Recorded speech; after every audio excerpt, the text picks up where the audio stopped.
What up, dudes? It's Gaz, and welcome back to the Warframe video. So today is more of a PSA to remind you that Saryn Prime is currently farmable in-game as of the 28th of December, 2021. The Aya event has a weekly rotation of frames and weapons that are currently available, and would you look at that, one of the meta frames in the entire game, Saryn Prime, is here. Her relics are available, and if you have the Aya, I will be linking an Aya farming guide down in the description. You can go ham and get that meta frame that you've always wanted. There's also a Valkyrie over here, but I would recommend to you to not get Valkyrie Prime with, or at least her relics with Aya, as these are farmable in the game, like permanently in Railjack Voidstorm missions. Now you might be like, I never do Railjack Voidstorm missions, so I might as well buy them, and that is fair. So we'll be going over the meta way of, doing these missions quickly, some smart things you can do to get the most bang for your buck for your farming time, and we'll also be, just talking about stuff. Before we get into it, make sure you're subbed to the YouTube channel and all that. We're going to have some gameplay of the meta method of opening relics at max speed. And it's actually going to be a method I'm going to tell you about called rad staggering. I probably made a video of this on the channel before, but this is going to be a refresher on thermal sunder titania and rad staggers. So, what is rad staggering? So, what it basically means is that you are using one relic, but potentially getting 4 rare Saryn parts out of your relic. And the way you're going to do that is you want to actually organize a squad with teammates. Of course, if you can't organize squads with teammates, or you only play solo, this strategy will not apply to you really, but at least you'll know this is out there. So, for rad staggers, you're going to either want to choose to do 2x2 or 1x1. As you can see in the gameplay right here, D-Bone has his Neo S13 relic equipped. It's Radiant as well. The Neo S13 is the Saryn Prime rare part, and that is going to be purchasable for 1 Aya per relic in here. So I got 9 of them right now. For the 1x1 method, let's do an example right here. So I'm gonna do I want my Saryn part.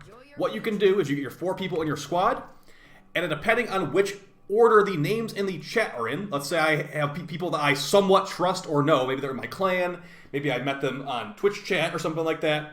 If I was to be in a squad, let's say me, Buttery, Deity, and Tenno Swampy are all in a squad.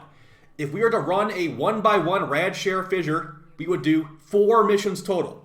The first one, Butter 132 would radiant his Saryn relic, and he would activate that for the mission.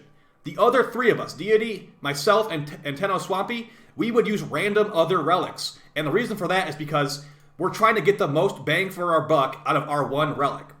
So that's what we were doing in this gameplay right here. Dawaru was last in line, and the way you're going to determine who is the next person to run the relic is going to be the in-game chat order. So as you can see right here, with my example, I would be the, Butter was first, so Butter would be number 1. Deity was number 2. I'd be number 3. So I would be the 3rd person in line to open my relic, and then Tenno Swamp would be the 4th person. That's why I say if you're doing a rad stagger, you want to make sure it's for people you somewhat trust or know, because it's very easy to just take advantage of people and just leave before it's your turn. That's what I'm saying.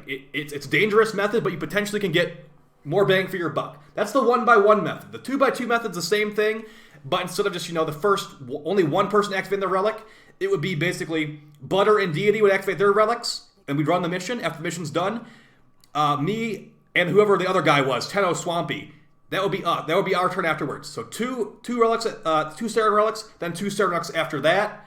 It lets you potentially, it ups your chances of getting the rare part you want, but it's not actually if you are super, super lucky, you could potentially get 4 Saryn relics from your 1 relic, but 2x2 means you could get potentially 2 Saryn rares with your 1 relic. They're still both better than going all in, unless this is mostly for plat farming. If you only want the part for yourself to build for mastery, you can go all in for all Saryn relics at the same time. That's something you could technically do. And the build we will be utilizing in here is going to be the Thermal Sunder Titania. I have made a video on this, I think it was like a year ago at this point. If you guys did not know this, you've not seen the video from before, this is the meta way of clearing out exterminate and capture missions basically as fast as possible in these fissure missions, because you need to kill enemies to have them drop the reactant. And Thermal Sunder from Gauss, subsumed on the Titania, whatever ability you subsume off, as long as it's under 4, it's all that matters. You will clear out these missions instantly. Look at how fast this is. That was 100 enemies in like a minute, maybe even less. So if everyone's running speed frames like Titania, Gauss, Volt, Wukong, Nova, etc., you will clear out these missions as quickly as possible and get the most bang for your buck efficiency-wise for farming. So we're going to quickly show that. It'll be a quick refresher guide. Now, of course, there's other ways you could mod this build. A lot of people like more efficiency. I have an R5 Energize, so I don't really care about efficiency as much. But then again, you are spamming so many abilities, you might as well put at least Streamline on here. So here's the Titania Thermal Sunder build. And yeah, so basically the main priority here is good amount of range and some strength. Duration is not super important either, but remember the efficiency and duration are, they are taken into account when you are calculating the drain per second on your Razor Wing ability.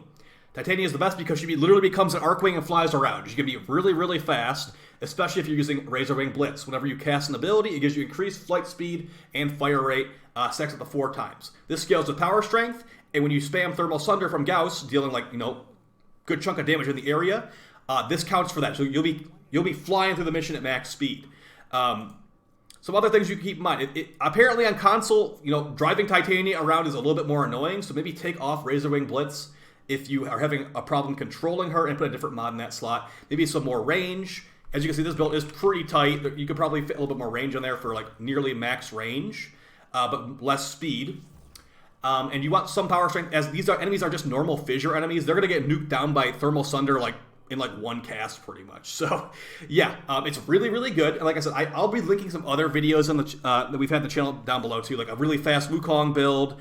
I'm probably a Gauss video somewhere out there as well. But yeah, you don't need this. You can just run it on whatever frame you feel like, Hydroid, Frost, whatever. But if you want to be most efficient with your time, because you only got a week to farm Saryn until the super catch-up week at the end comes, where I think they're going to have every relic available. This is a way to do it. Now, this is actually a really good method of farming plat. If you want to, get some plat, you don't want to open relics in the first place, though. You can get your Aya by doing the method I'll link in the description on that video, Brute Force on Daimo's Bounties. You can get your Aya. You can sell your Aya. You can buy relics from the relic girl on Maru's Bazaar, and you can sell those relics to people for platinum. People are paying, pretty high prices for these Aya relics sometimes. I'd say if you're going to be selling your Aya relics to people, I'd say go for at least 10 plat each.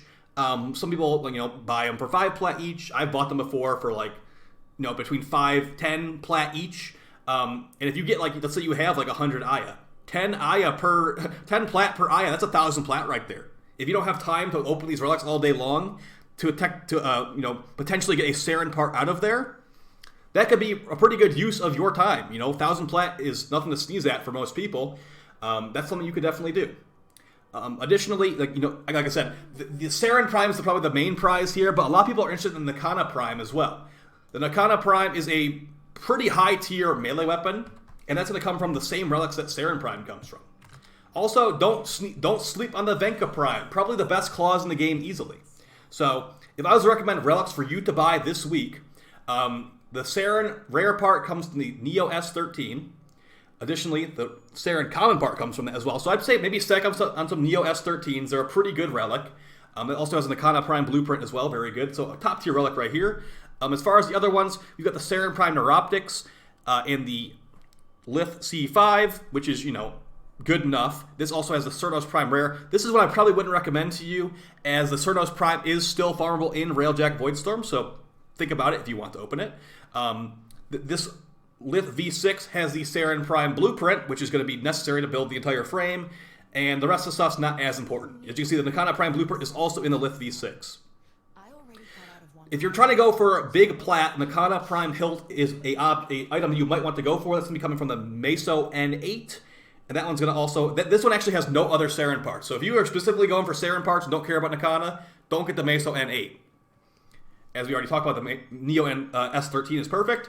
And the Axie S5 is going to have Saryn Prime Systems, which is a common part. It's going to have the Nikana Prime Blade, which is a part you need for the Nikana Prime. It's an uncommon part. And the Spear Prime Pouch. The Spear Prime Pouch is the Spear Prime is basically it's the worst weapon type in the game, where it's a throwing star weapon, and these are just basically forgotten. I would not recommend farming this unless you need mastery fodder.